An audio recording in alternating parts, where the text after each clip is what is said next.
Hi everybody, I'm Mr. Wildcat. I hope you all have a wonderful day today.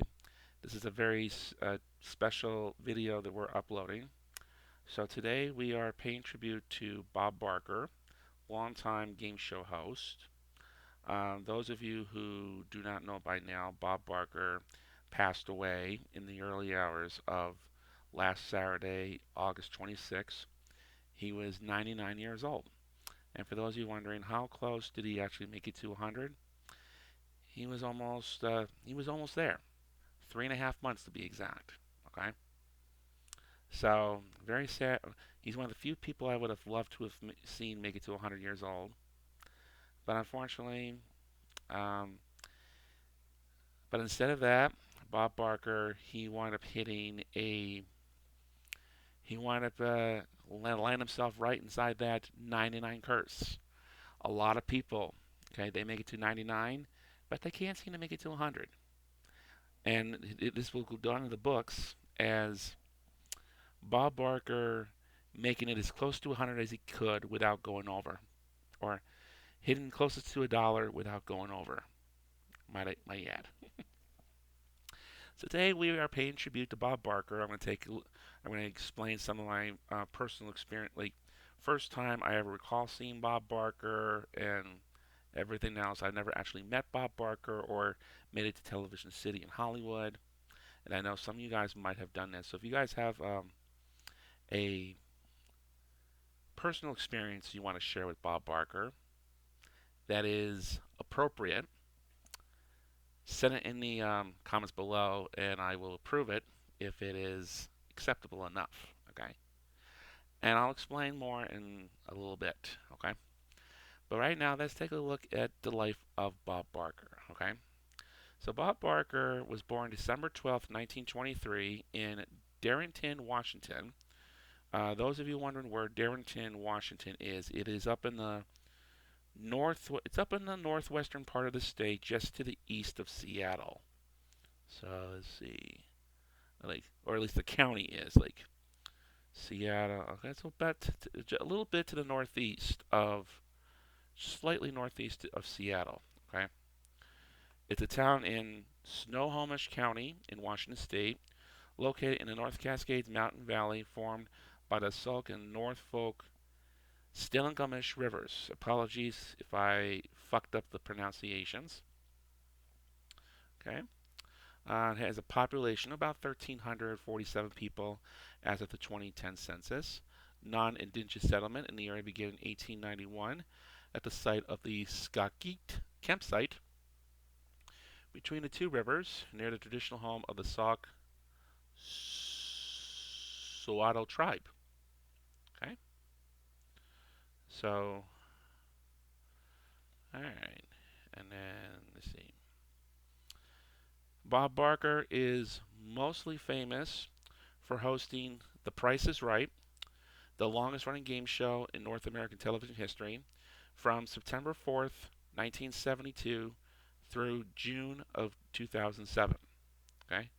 He also hosted another game show called Truth or Consequences from 1956 to 1975. Okay? Barker spent most of his youth on the Rosebud Indian Reservation and was a citizen of the Rosebud Sioux tribe. He later joined the United States Navy Reserve during World War II. Barker would also, right after coming back from World War II, he would go to college, and while he was in college, he worked part time for the radio station.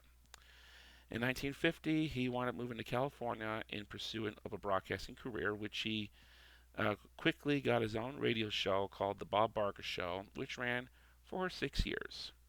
In 1956, around the same time, Ralph Edwards, the famous um, TV pioneer behind such other shows such as This Is Your Life and The People's Court, which he wound up creating later in life. He basically created a new game show called Truth or Consequences, hiring Bob Barker on the spot. Okay, and he wound up hosting that for about 19 years. And I'm going to explain. Okay, I've never seen Truth or Consequences, but I know a little enough about it to personally describe exactly what the show is about. So, Truth or Consequences was actually, you had a contestant that would get up on stage, or partners or something, and they would be asked to answer a question correctly. If you got it correctly, I think you won you won cash if you answered correctly. But if you didn't answer correct, if you did not answer correctly, you basically had to perform a ridiculous stunt.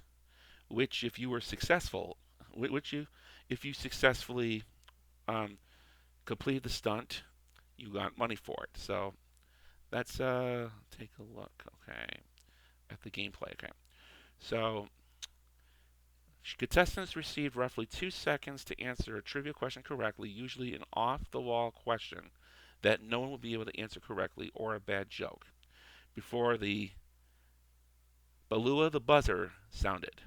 On rare occasions that a contestant did answer correctly, the host would reveal that the question had multiple parts. Failing to complete, so like answering the question correctly, that would be the truth part of the game. So failing to complete the truth portion meant that the contestant had to face consequences, typically by performing a zany and embarrassing stunt. Contestants involved in these stunts and the audience's reaction led Edwards to state about himself and his producers, "Aren't we devils?" From the start, most contestants prefer to answer the question wrong to perform the stunt. Edwards says most of the American people are darn good sports. Okay? A popular segment of many episodes was an emotional surprise for a contestant, such as being reunited with a long lost relative or with an enlisted son or daughter returning from military duty overseas, particularly Vietnam. Sometimes, if a military member was based in California, his spouse or parents were flown in for a reunion. During Bob Barker's run as host, a side game called Barker's Box was played at the end of the show. Barker's Box had 4 drawers, 3 of them contained money, while a pop-up surprise was in the fourth. If the contestant chose the one drawer, contestants would choose one drawer at a time and won the money in each. The game ended if the contestant found the surprise, while avoiding it awarded a bonus prize. Okay.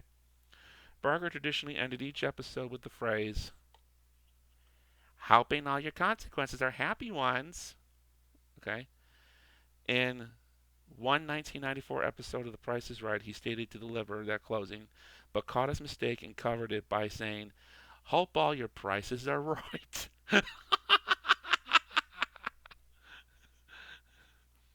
Instead of the famous, "Have your pet spayed or neutered." Okay. Or as what I usually say, "Have your kids spayed or neutered." Okay. So basically, the show Truth or Consequences originally aired on NBC Radio beginning in 1940, and then it wound up going into, let's see,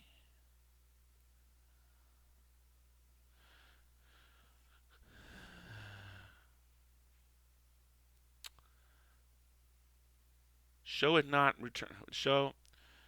Truth or Consequences was the first game show to air on broadcast television, airing as a one-time experiment on the first day of the New York station WNBT's commercial program schedule on July 1st, 1941. But the series would not reappear on TV again until 1950, when the medium had caught on commercially. On September 6, 1950, WCBS TV in New York City began local broadcasts of kinescopes of episodes that had broadcast on KTTV in Los Angeles. Philip Morris sponsored the show in New York. And the program originated as a primetime series airing on CBS from September 7th, 1951 through May 31st, 1951, hosted by Edwards himself. Okay? So, NBC launched a new daytime version of the show on December 31st, 1956, with radio personality Bob Barker at the helm. This run not only marked the start of a hugely successful television career for Bob Barker, but also became the longest running incarnation of Truth and Consequences yet, airing until September 4th, 1965. During Barker's run, another primetime version was attempted, with Steve Dunn emceeing, which aired on NBC from December 57 through June of 58. Okay? So, Edwards pioneered several technologies for recording live television programs. When they established a permanent presence on television in 1950, Edwards arranged to have it recorded on 35mm film using multiple cameras simultaneously. The first TV program recorded before a live audience to do so. A similar process was then adopted by Desilu for I Love Lucy. Okay? In January of 1957, the show, which was produced in Hollywood, became the first program to be broadcast in all time zones from a pre recorded videotape. The technology had previously been used only for time delay broadcasts to the West Coast. In 1966, Truth or Consequences became the first successful daily game show in first run syndication to not air on a network, having ended on NBC 1 year earlier. The version would continue in syndication through 1975. In the fall of '77, a syndicated revival called The New Truth or Consequences premiered, but because Bob Barker had already assigned to take over the nighttime Price is Right from Dennis James, he was unavailable and they wound up hiring Bob Hilton to take over the hosting. The show did not click in the ratings and was canceled only after 1 year. Then in the late 80s, Truth or Consequences returned for the 87-88 season with Larry Anderson as host, assisted by Murray Lansteen, who is better known as the unknown comic on The Gone Show. The effort also failed and was gone after 1 year. So, as of today, how many, okay. According to the Inner Office memorandum published by Pat Gleason on June 25th, 1987, the following episodes are known to have survived from Truth or Consequences. About 37 and a half episodes of the CBS primetime version from 1950 to 51, 95 episodes of the 1954 through 56 NBC primetime version, 74 episodes from 1956 to the 1965 NBC daytime version, not a single, zero episodes from the 57 through 58 NBC primetime version. At least 1,700 episodes are known to have survived from the 1966 through 1975 syndicated version, and all episodes from the 1977 through 1978 syndicated version. Okay. A previously unseen, unsold pilot pitched to Fox around 2003 to 2004 was uploaded by veteran game show host Wink Martindale on his YouTube page. The pilot was hosted by sports journalist Chris Rose. In 2023, Martindale also uploaded the pilot for the 1977-78 version. Okay, so that's Truth or Consequences in a nutshell. So his Bob Barker's involvement with Truth or Consequences wound up launching Bob Barker a new chapter in the early 70s when Mark Goodson was in the process of pitching a new version of The Price is Right. Basically first premiered in 1956 on NBC, which in 1963 the show moved over to ABC, and in 1965 the show got canceled after ABC revamped their schedule and canceled all game shows. And The Price is Right, despite its decent ratings, was no exception. That version will be hosted by legendary game show host Bill Cullen, who has pretty much hosted more game shows than anybody would ever imagine. Okay?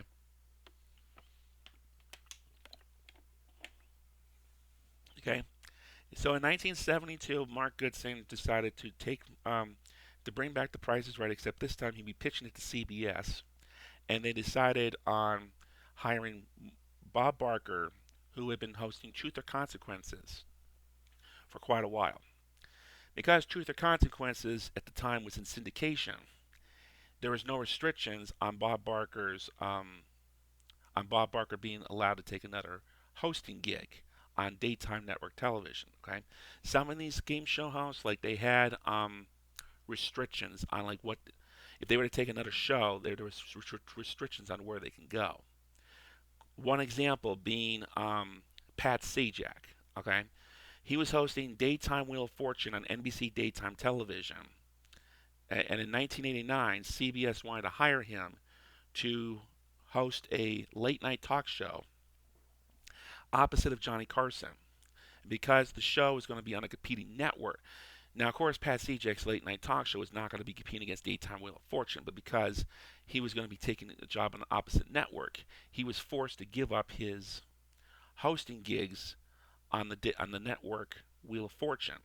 Okay, but he was allowed to keep his job in the syndicated version of Wheel of Fortune, the one that airs in the nighttime syndication, because of there was no restrictions with syndication. Okay. Another example was the Newlywed Game. Okay, Bob Eubanks hosted was mostly is the one person mostly famous with or most famously affiliated with that particular game show. Okay, and in 1984, ABC they wanted to do a week's worth of primetime episodes of the Newlywed Game, but Bob Eubanks was not eligible to do those episodes because at the time he was doing a daytime game show for NBC called Dreamhouse, which unfortunately no longer exists. And I did a review on that particular game show. If you would like to browse through and take a look at that, it'll explain more about why that no longer exists. But basically, because Bob Eubanks was already on contract to be hosting Dreamhouse on NBC, he was not eligible to do the night to do those nighttime specials for the Newlywed Game. So they brought in Jim Lane, who was mostly famous for the Newlywed Game. Okay, so this is where these restrictions come into play. Okay, so Bob Barker, because Truth or Consequences was in syndication, he was allowed to he was allowed to take work on a network game show. Okay, so he was hired on to host the daytime Price is Right, which premiered on September 4th, 1972, along with two other game shows: The Joker's Wild with Jack Barry and Gambit, hosted by Wink Martindale. Okay, Joker's Wild will be off the air by 1975, while Gambit would be off the air by 76, and The Price is Right, it's still on to this day. Okay, so The Price is Right, when it first premiered, it was first launched as The New Price is Right in order to tell fans of the old Price is Right that this is a new, the Price is Right is back. It's a new game show, right? Or this is a new version. We're gonna be, it's the same old game, but it's in a different format. Okay,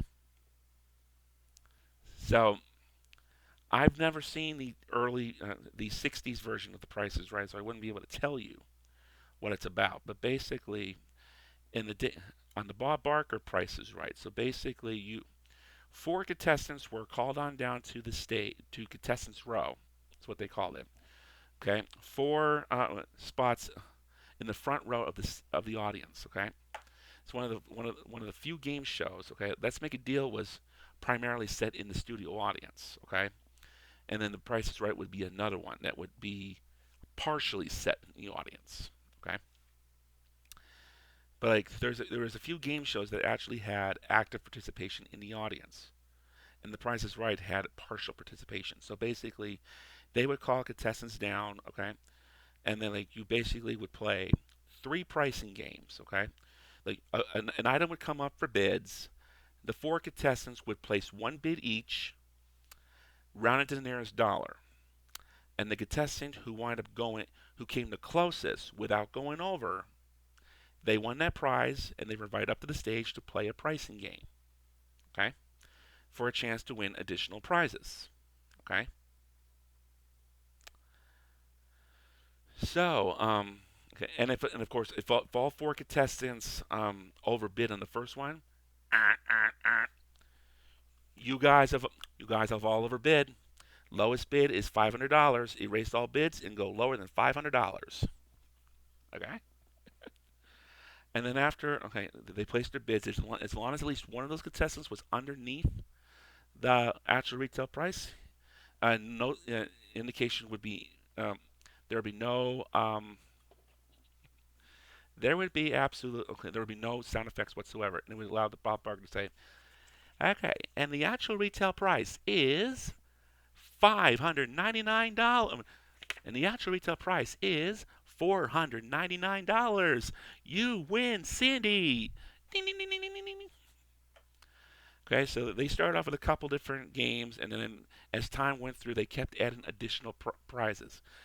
additional games and additional prizes along the way. And what the most, probably the greatest um, thing about The Price is Right, not one episode was this. Okay, no two episodes were exactly the same. Okay, you would have a completely different. You would have completely different pricing games every single day. Okay.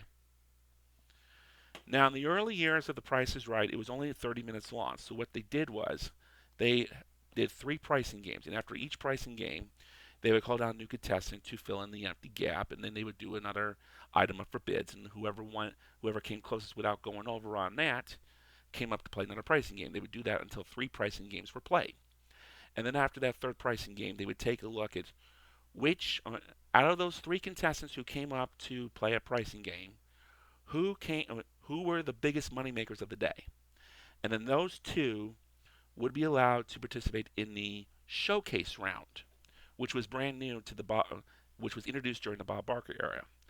2 contestants were basically up on a podium. They each had their own podium, and they were basically showing.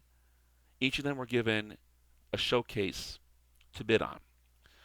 The top winner of the showcase, they had the option, like the first showcase, both contestants had to pay attention to, because whoever was the top winner, they had control over which showcase they were going to get that was going to get bid on by which contestant. Okay, so after the first showcase, the contestant, the top winner, got to decide if they were going to bid on that showcase or if they're going to pass it to their opponent, and then and then they got to place a bid. Okay, and then whoever did not bid on the first showcase was automatically presented the second showcase, and they had to place a bid on it right then and there. Okay. And then after the bids were made, they would go to commercial, and then they would end the show by basically Bob Barker coming up to the podiums and giving the actual retail price of the actual. Okay, one at a time they would do like you bid. Hey Chris, you bid 1,900. You bid $2,000 on your showcase, and the actual retail price of your showcase is $1,958. You went over. All right, now we're going to go over here. You bid $1,500 in your showcase, and the actual retail price is $3,016. A difference of $1,016. You win. Okay. So whoever came close to the actual retail price without going over, they basically won their showcase. All right. In the early years, there was no double showcase rule, nor was there a bonus for whoever hit the perfect bid in the contestants row. Okay, those would not come out until later on. Okay, and when the show first began, they only had 2 models. You had Janice Pennington, who would be on the show from 1972 through 2000, and then you also had Anita Ford, who who basically was a model up until 1977. Okay. In 1975, The Price is Right decided to experiment on an hour-long show. Okay, and the hour-long show proved so successful they decided to keep it that way. And this is where all those extra things came into play. They needed an extra model, so they hired Diane Parkinson to come on and serve as a third Barker's Beauty. Okay, so what you would do, so basically how it would work is basically 3 contestants would get to play pricing games, and after that third pricing game, you would go into a first of 2 showcase showdowns. The showcase showdown would feature the 3 contestants who were on stage, the first 3 contestants who were called up on stage to play a pricing game, and they got to spin this wheel. Whoever came closest to $1 without going over in 1 spin or in a combination of 2 spins got to compete in the showcase. Okay. Now, in the case if the first 2 contestants winded up going over $1, the third contestant was automatically in the showcase. But they got to have one more spin. But they were allowed one spin to see if they hit that bonus, to see if they would get the bonus. Okay. Originally, if you hit that $1, it would be $1,000, and there was no. If you hit $1 in one spin or the combination of two spins, you would get $1,000. There was no bonus spin at first, but if you hit that $1, okay, you did get $1,000. Okay. After the first showcase showdown was done, they would play three more pricing games. Of course, the contestants who got to, they go the contestants who spin the wheel in the showcase showdown, they basically went in the order of how much they have won on the show, from lowest to most. Okay, whoever won the most up to that point, they between their pricing game and the prize they won in contestants row, they basically got to spin last. They gave them control. Like, what do I need to do in order to, like, how much do I need to spin in order to land myself in the showcase? Okay. So after that first showcase showdown, you'll play three more pricing games. You have contestants 4, 5, and 6, and then after that sixth pricing game was played, those three contestants who played pricing games 4, 5, and 6 would get to spin the wheel, and then whoever came closest to $1 without going over, they got to compete in the showcase with the other opponent. And whoever had won the most in prizes between those two would be the top winner in the showcase, and then they would get to pick which showcase, who got the bid on the first showcase. Okay, and then okay, so whoever came close without going over would win. And of course, if both contestants they overbid, then the game would end in a double overbid. There would be no winner. But then eventually, they would eventually add new rules to the game where, like, in contestants row, if a contestant hit a perfect bid, it was originally $100, and then it wound up going up to $500. Okay, down the road. And then in the showcase round, if you winded up, it was originally if you won and you came within $100 without going over, you won both showcases, which then increased to $250 down the road when inflation went up. Okay, so that is The Price is Right in a nutshell. So after Anita left the show in 1977, you had Holly Hallstrom that took over for Anita, and the Barker's beauty lineup would remain unaffected for about 15 years or something like that. 1993, Diane Parkinson left the show after some sexual harassment accusations from Bob Barker, and she wound up taking him to court. Shortly after she left, she wound up going to court, suing Bob Barker for sexual harassment and unwanted advancements, and then she was eventually forced to drop her lawsuit due to health issue. Okay? The doctor instructed her to drop the lawsuits because they were damaging her health. It was so stressful, that is. Okay. Then in 1995, 1990, they wound up adding a fourth model to The Price is Right, Kathleen Bradley. Okay. Part of her addition was basically to show we're a diverse crowd. They wanted to add in a little bit of diversity, so they hired a black model, Kathleen Bradley, to the mix. Okay. The original announcer, Johnny Olson, would pass away in 1985, and then they would replace him with Rod Roddy, who who announced a wide variety of other game shows, such as he announced the TV show Soap, and he also did a number of other game shows, including Hitman and Press Your Luck, just to name a few. And then Rod Roddy would pass away in 2003, and they would replace him with Rich Fields. Okay, 1987, The Price is Right would hit a record by beating Concentration for being the longest running daytime game show on daytime network television. And then in 1990, they beat What's My Line, for being the longest running game show in television history. Okay, the longest running game show. Okay, so concentration ran on NBC daytime for about 15, 14 and a half, 15 years. Price is Right beat them, and they took over the reign. And of course, by the early '90s, The Price is Right was pretty much the only daytime game show left on television because all their competition left the air.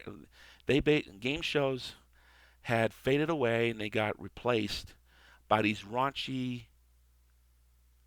talk shows. Okay, Geraldo. Okay, you had Sally Jesse Raphael, Oprah Winfrey, Geraldo Rivera, Regis and Kathy Lee, Montel Williams, Jerry Springer, Ricky Lake, Jenny Jones, just to name a few. Okay,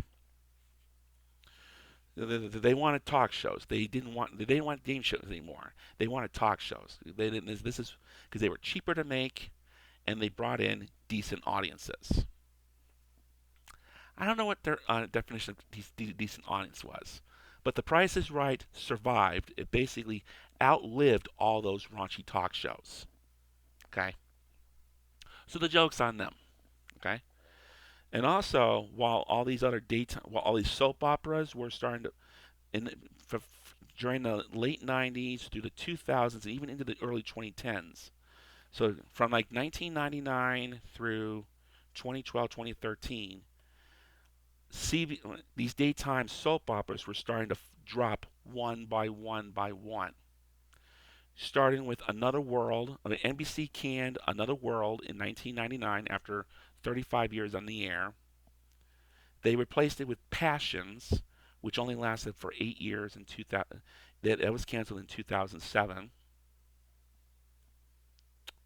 You also had,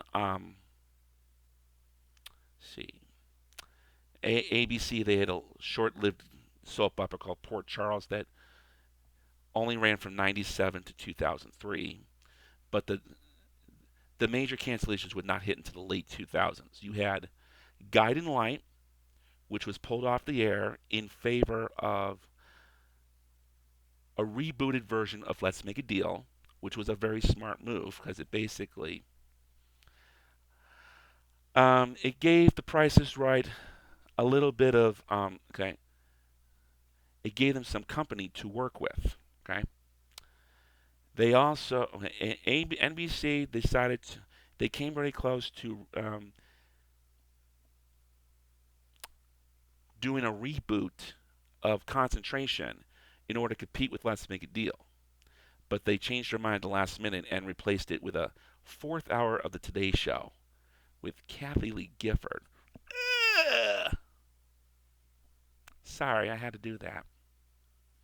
And then you had ABC. They like All My Children and One Life to Live. They wind up getting the boot. CBS. They canceled Guiding Light and As the World Turns. And NBC eventually dropped.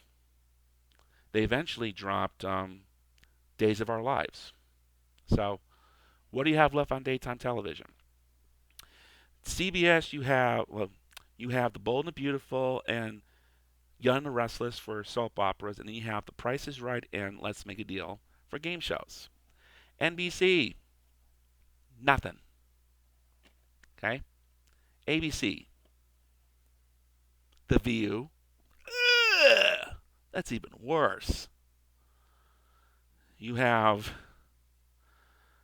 General Hospital and something else. I don't really know what it is.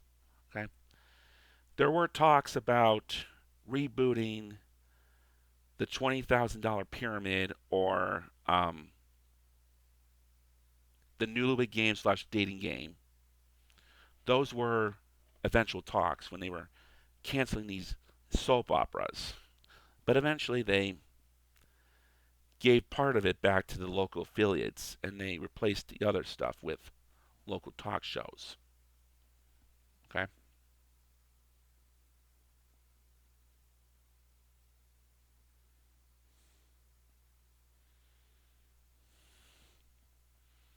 So, okay. And then Bob Barker, okay, so Bob Barker and The Price is Right. They wind up surviving all this haywire. All right. So the joke's on all them. No more distractions. So anyway, but in October of 2006, when I was a sophomore in college, I read in my school newspaper, the Daily Wildcat, that Bob Barker he publicly announced that he was going to be retiring from The Price is Right at the end of the season. So Price is Right was at the time they were in The Price is Right was in the process of doing its 35th their 35th year on CBS daytime, and Bob Barker had been on the show since the very beginning. So he was pretty much, aside from one or two producers, he pretty much outlasted everybody else. Janice Pennington and Kathleen Bradley, who were Barker's beauties, long-term Barker's beauties, they were both fired in 2000 um, over mixed reasons. Like one one side of the story says that Pearson Television, who had just taken over The Price is Right, they wanted younger and more attractive models to appease to a younger male audience. So they were fired in favor of younger models. Another side of the story comes when Holly Hallstrom was dismissed from the show in '95. Now apparently they forced her to retire over some weight issues, and then she wound up suing the show and Bob Barker for wrongful termination. That lawsuit wound up going to court for about 10 years. But she eventually, at the end of the day, she eventually won by a settled out court. Okay, she eventually won that lawsuit. And then like Bradley and Pennington, they apparently sued as well, but they wind up settling out of court. So by accepting a deal, they basically could not public. They weren't allowed to publicly bash Bob Barker in a public environment. Okay, so okay, that's The Price is Right in a nutshell. So Bob Barker, uh, the reason why Bob Barker picked that time to retire from The Price is Right was because he was approaching his 50th year in television, and he says, 35 years on The Price is Right and 50 years in television. This seems about enough. This seems like enough for me.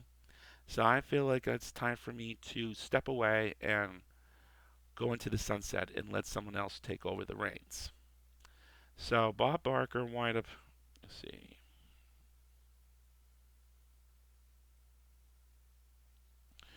June 2007. His final episode was recorded on June 6th, and the show aired twice on June 15th. And at the end of at the end of his final episode, he basically did not some game shows like they have like hosts and stuff, they will take some time out of the end of the schedule out of the end of the show to give a detailed farewell like a detailed farewell for and thank you for being on the show. Like Art Fleming, the original host of Jeopardy, when the original version of Jeopardy left the air in January of '75, he took some time out of the end of the schedule to give about a 2 minute speech about thank you for 11 wonderful years. He also you had Richard Dawson when the original Family Feud ended in 1985. He took okay at the end of the show, like normally they would basically say like this family won. See you next time in the feud. No, he took like about 5 minutes out of the end of the show and gave a detailed thank you. Thanked people that he hardly got along with. He basically explained like why he wound up kissing people on the show, like he kissed women on the show. He basically like gives a detailed experience and a last thank you for the show. Bob Barker, on the other hand, he didn't do that. After he basically went on as usual, and then after he did the actual retail prizes of the showcase and awarded the winner, he basically went to the audience and says, "Now, folks, I want to thank you guys for 50 years. I want to thank you all for inviting me into your home for the past 50 years. I've been more than grateful. And remember, help control the pet population. Have your kids spayed or neutered. Goodbye, everybody. Oh. All right. Now, guys, I want to thank you all for inviting me into your home for the last 50 years. I've been more than grateful. And remember, help control the pet population. Have your pets spayed or neutered. Goodbye, everybody. So that's how we ended his last show. And about a month late, anywhere from a couple of weeks to a month later, um, we find out on David Letterman's Late Show who our new host of The Price is Right. So Drew Carey, who is mostly famous for hosting the Drew Carey Show from the mid 90s to the mid 2000s on ABC, he was doing a game show on CBS primetime for the summer called Power of 10. And he was on the show promoting that. And apparently, the network was so impressed with Drew Carey's performance of hosting that show, they wind up offering Drew Carey the hosting job for The Price is Right right before heading on to the set. Okay, right before hopping on onto Letterman's set to do his interview with Letterman, he was offered the job, and basically that's how we found out. Oh, before I came out, they offered me the host of The Price is. They wind up offering me. They wind up making me the new host of The Price. I just want to say I'm the new host of The Price is Right. Da da da da da da da da da da da da da. Okay, Letterman's band automatically played The Price is Right, and like that's how we found out that Drew Carey was taking over. Okay, so let's take a look. In his personal life, he was married to Dorothy Jo Giddon. They married in 1945, and they were married until her death in 1981. And after his death, started in 1983, for the next 40 years, he would be in a long-term relationship with Nancy Burnett, an admitted radical animal rights activist for nearly 20 years, who was nearly 20 years younger than Barker. Okay. By mutual decision, Barker and Burnett never married and never lived in separate residences throughout the relationship. Bob had no children with either women, stating he had seen his friends who had poor relationships with their children and felt that it was too busy to properly raise a child. And as of 2007, he stated he had no regrets about his decision. Okay. So Bob Barker became, especially now Bob Barker was a vegetarian through a good chunk of his life, and after Dorothy Jo passed away, Bob Barker became a full-right animal activist, and he wound up starting using his special catchphrase at the end of every show. This is Bob Barker reminding you how to control the pet population, have your pets spayed or neutered. Barker had already been dabbling in animal rights before meeting Burnett, but his efforts became more aggressive during the relationship. Okay, Bob Barker had also been a longtime host of the Miss USA pageant, and by 1987 he requested. Okay, the problem was on the on during the Miss USA pageant they were offering fur coats as prizes, and he basically said, "You get rid of your fur coat, get these fur coats out of here, or I will be out of here." Okay, I'm going to give you a choice, or I'm going to give you choice, me or the fur coats. I will not. I will not have these in my presence. What do you want? And of course, they chose the fur coats, so Bob walked away. Okay, so that was the termination of his relationship with the USA pageant. In 1989, Barker and the United Activists for Animal Rights publicly accused several media projects and the American Humane Society of animal mistreatment and condoning animal mistreatment, a result which resulted in a $10 million suit against him and United Activists of Animal Rights for libel, standard, and invasion of privacy. Okay. So he wind up he donated a lot of money to a lot of animal causes over the years. Okay. We did talk about Bob and his let's see, Diane Parkinson filed suit in 1994. Holly Hallstrom filed suit against Bob Barker in 1995. She's saying she was fired because of her weight gain, but Bob Barker disputed. She refused to give false information to the media regarding Parkinson's lawsuit. So there was rumors about that. Let's see.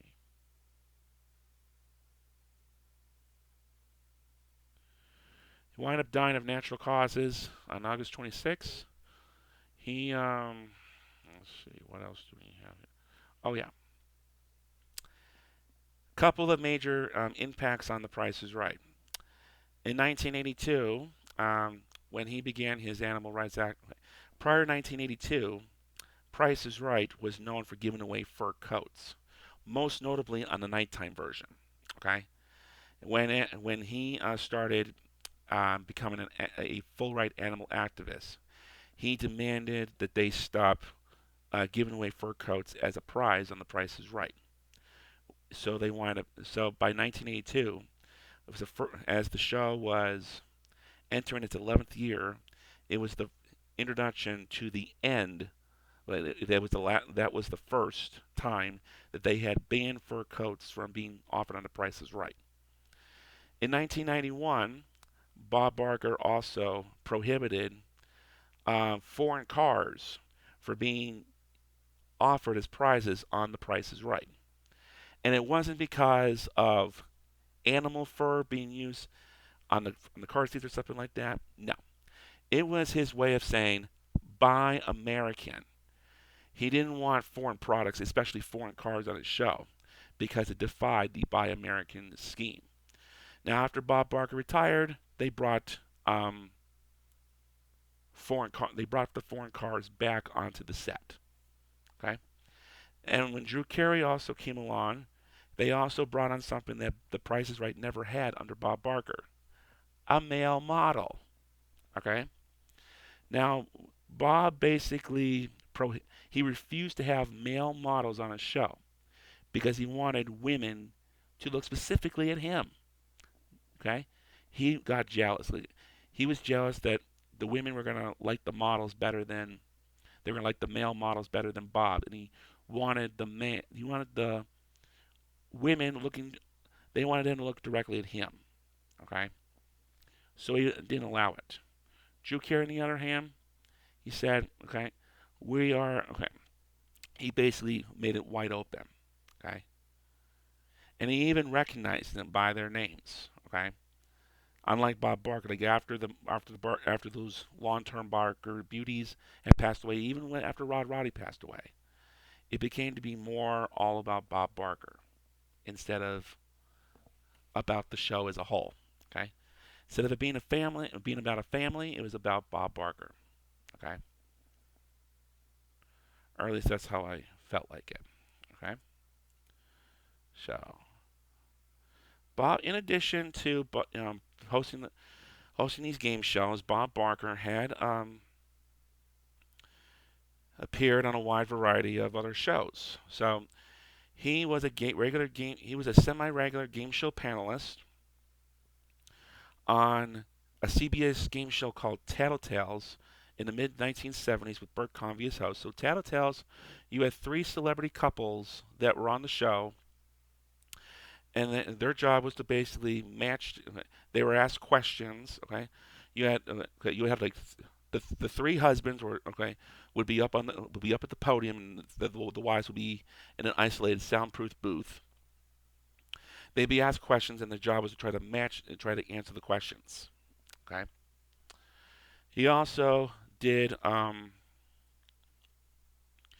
Match Game on CBS with Gene Rayburn as host from 1973 to 1980, and after Richard Dawson permanently left the show, Bob Barker sat in Dawson's old seat, and before that, he would basically sit up in the upper left-hand corner. Bob Barker also participated in the annual biennial Pillsbury Bake Off. It was a bake off that occurred every 2 years, starting in '76, and he was the first host to have a male category champ. Okay. He also co-hosted the Rose Bowl Parade from Pasadena, California, throughout the '70s and '80s. He appeared on a wide variety of talk shows, ranging from Larry King, Arsenio Hall, Donnie Marie Osmond, Rosie O'Donnell, Ellen DeGeneres, Wayne Brady, David Letterman, and Craig Ferguson. He also appeared on The Nanny and The Bold and the Beautiful. His most famous appearance, however, was in the 1996 comedy Happy Gilmore, starring Adam Sandler. So Adam Sandler, he plays this guy Happy Gilmore. His passion is hockey, and he's dying to get into the NHL, but he keeps getting cut. And then his grandmother, her house is in the process of being repossessed. And when he finds out that he can make big bucks, he winds up he has a he has no passion for playing golf, but they basically um, he has a very long swing that people would pay to see him play. Like he basically has the talent to play PGA golf, but he has no passion for it. And when people see that he can play golf, they offer him money to participate in golf, and he takes it specific. And the only reason he takes the golf gig is specifically to collect money so they can buy back so he can buy back his grandmother's house. Okay. And then one day, they're playing a celebrity golf tournament. So Happy Gilmore is assigned. He's assigned to play with Bob Barker, and of course, Happy Gilmore is being heckled by this guy that's Happy's rival, Shooter McGavin. Shooter does not like Happy because he basically is taking the fun out of golf, and he he hires his heckler, played by SCTV legend Joe Flaherty. You will not make this putt, you jackass! Heckles Happy Gilmore throughout the whole thing. Next thing you know, Barker and Gilmore are dead last in the standings, and they wind up getting into a fight with each other. I can't believe you're a professional golfer. I think you should be working at the snack bar. There is no way you can be as bad at hockey as you are in golf. Okay, that's it. You want a piece of... I don't want a piece of you. I want the whole thing. The price is wrong, bitch. I think you've had enough. Now you've had enough, bitch. Bob Barker was offered the role, and he took it only because he was going to win the fight, and because he had been he was trained by professional boxer and legendary Walker, Texas Ranger star Chuck Norris. He insisted on doing his own stunts, and might I add, Chuck Norris was an actual contestant on Bob Barker's version of Truth or Consequences. You know that, did you? All right. So Bob took the role, and after Happy Gilmore, you wind up starting to see a huge flux of younger uh, kids coming onto The Price is Right. Now, of course, you have to be 18 years of age to see a tape of The Price is Right because they take the contestants right out of the studio audience. Okay, but like that's when it started. Kate, and that's when now it caters to a wide variety of people. But like during the early years of The Price is Right, it would mainly be like middle to an older audience. While today, like it's a wide variety, although a majority are young kids and like 18 to 25. And these college students, they'll come in big droves and they'll wear their college T-shirts. Okay, and it's not just from the West Coast; it's from all over. They'll even come out during spring break, okay, just to watch a taping of The Price is Right, and hoping that they'll get called on down to contestants row. Come on down! You're the next contestant on The Price is Right.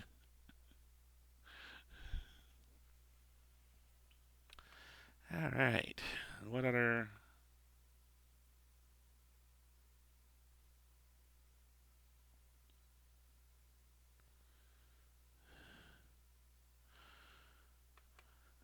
Okay. Bob Barker has a studio. So there's a lot of acknowledgments from Bob Barker. So Bob Barker, he's won 19. He's won 19 Emmy. He has overall 19 Emmy wins. Okay, 14 of them daytime Emmy Award for Outstanding Game Show Host.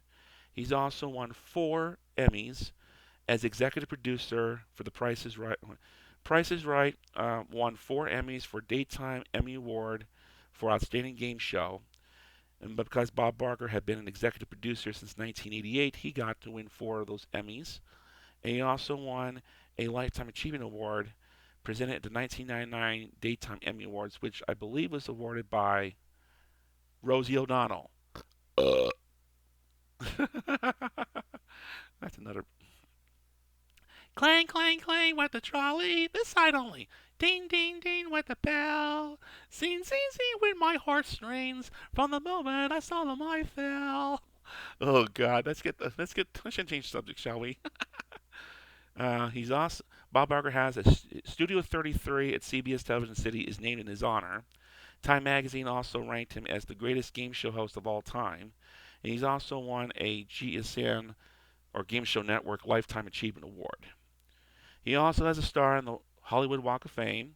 He is part of the Television Hall of Fame class of 2004 and the National Association of Broadcasting's Hall of Fame class of 2008. Okay.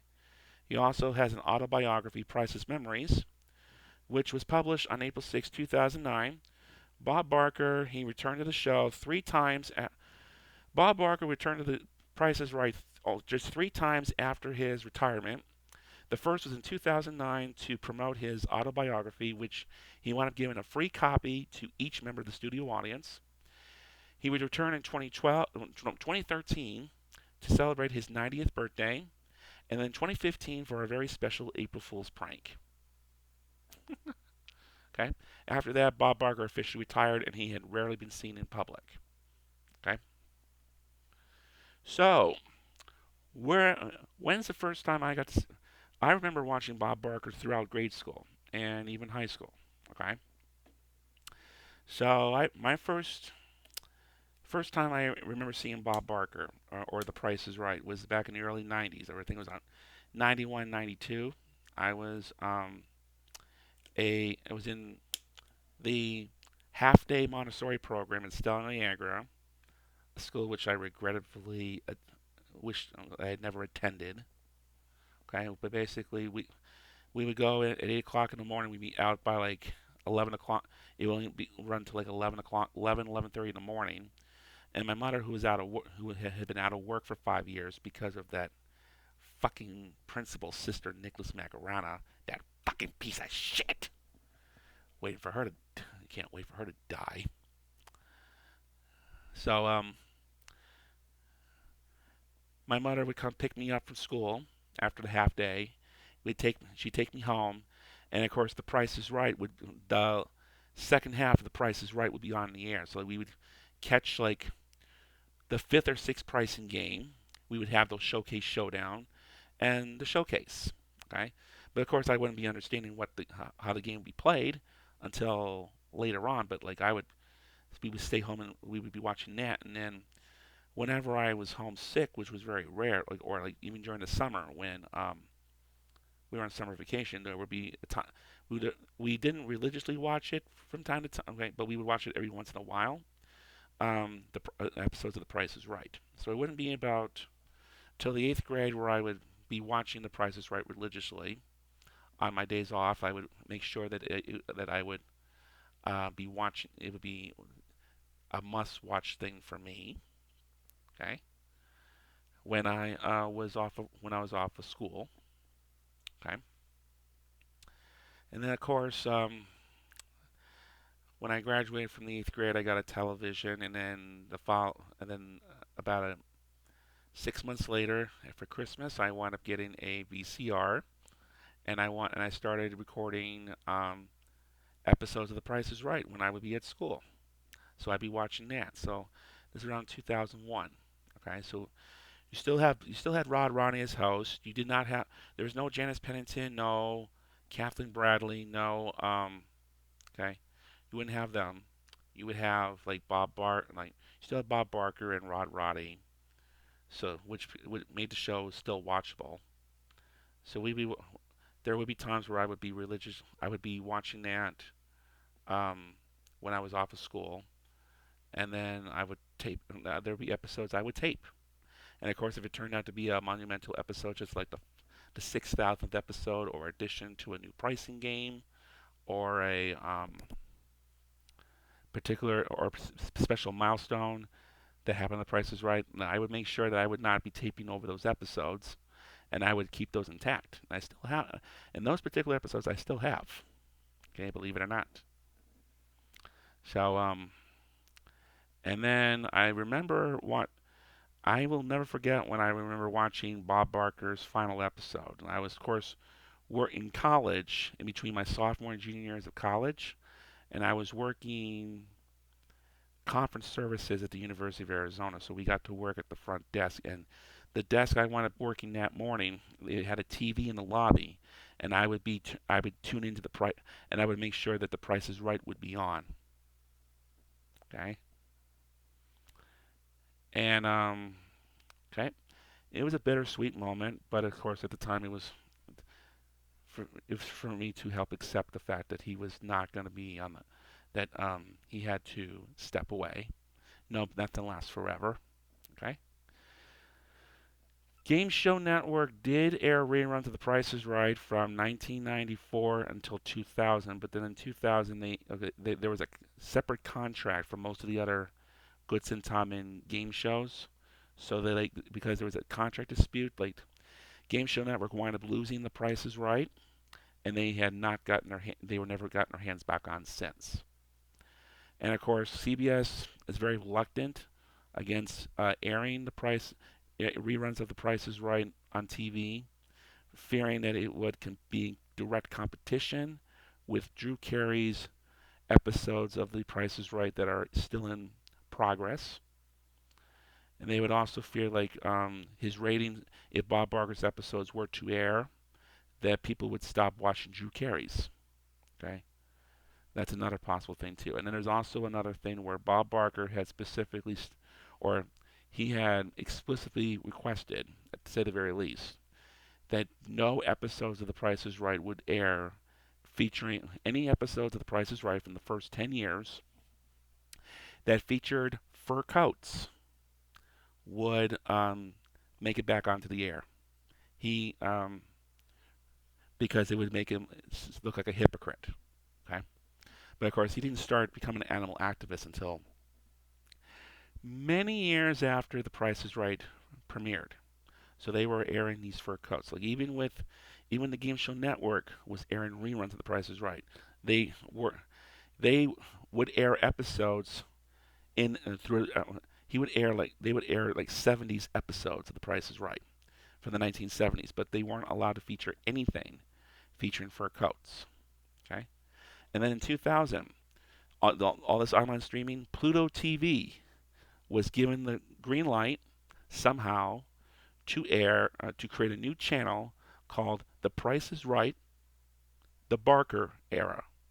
Okay, where it would be non-stop airing of classic episodes of The Price is Right featuring Bob Barker. Okay.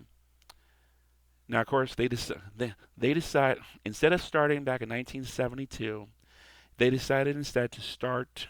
Okay, in order to offset any controversy, they decided the best thing for them to do would be to start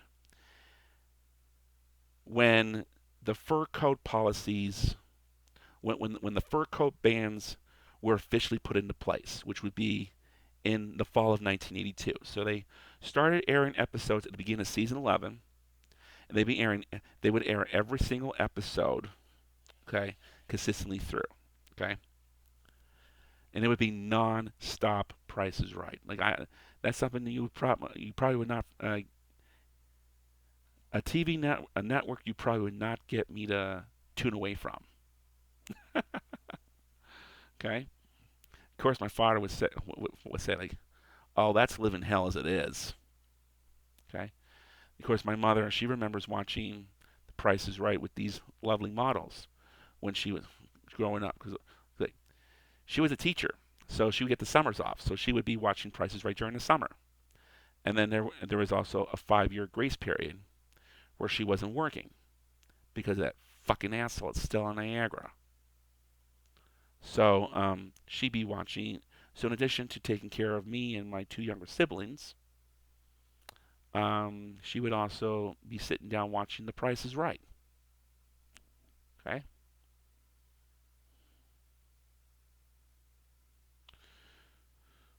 So let's see. Anything else I need to mention with Bob Barker?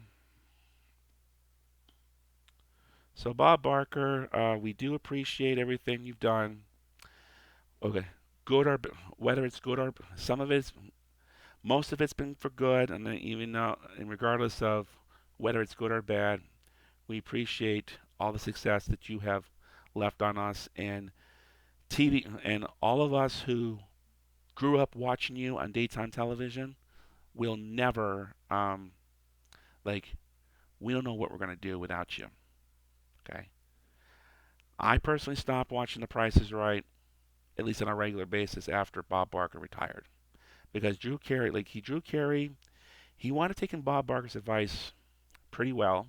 That don't be, just be yourself. Don't try to imitate me. Just be yourself. But then of course there were times like he wanted modernizing the show. Like part of the reason why I liked The Price is Right, especially in the 2000s, it had that retro environment to it. And then after Bob Barker left, they modernized the show. But of course, the one thing that really pissed me off about Drew Carey's Price is Right is the Showcase Showdown. He basically, okay, Bob Barker would never do this, but basically Drew Carey would say like after when everybody went to go spin the wheel, he says, "You guys want to say you want to say hi to somebody?" Okay, and then they would say hi like, "Do we really have to hear this?" All right. Yes, it's their moment in the spotlight, but it's boring. All right. We just want to see you spin and win. All right. We don't need to know everything about you, and we don't need you making an ass of yourself in the process. Okay. So that is my tribute to Bob Barker in a nutshell. And hopefully Bob Barker rests in peace. And I'm not sure, like I'm pretty sure, like Janice Pennington recently came out. Okay, and do keep in mind she's 80 years old. So like I freaked out a little bit when I saw her do her interview for Entertainment Tonight. Holy Christ! But you have to understand, Janice Pennington has not been seen on TV in 23 years, and she's also 80 years old. So you have to understand that. But it was very nice of her to come out and make a nice comment about Bob Barker, despite everything that, despite her abrupt departure and any drama that happened behind backstage. Okay, I highly doubt any of the other models will come out and say anything. But at the very least, I wish they would come out and, despite everything that's happened, show a little respect. Okay, so that is my tribute to Bob Barker in a nutshell. There will be another editorial coming in the process about celebrities who about the 99 curse, celebrities who fell into that trap, other than Bob Barker. And there's also going to be another video or two coming your way down the road. So be on the lookout for all those. Until the next time we meet, Mr. Wildcat here, remind you to help control the pet population. Have your pets spayed or neutered. Goodbye, everybody.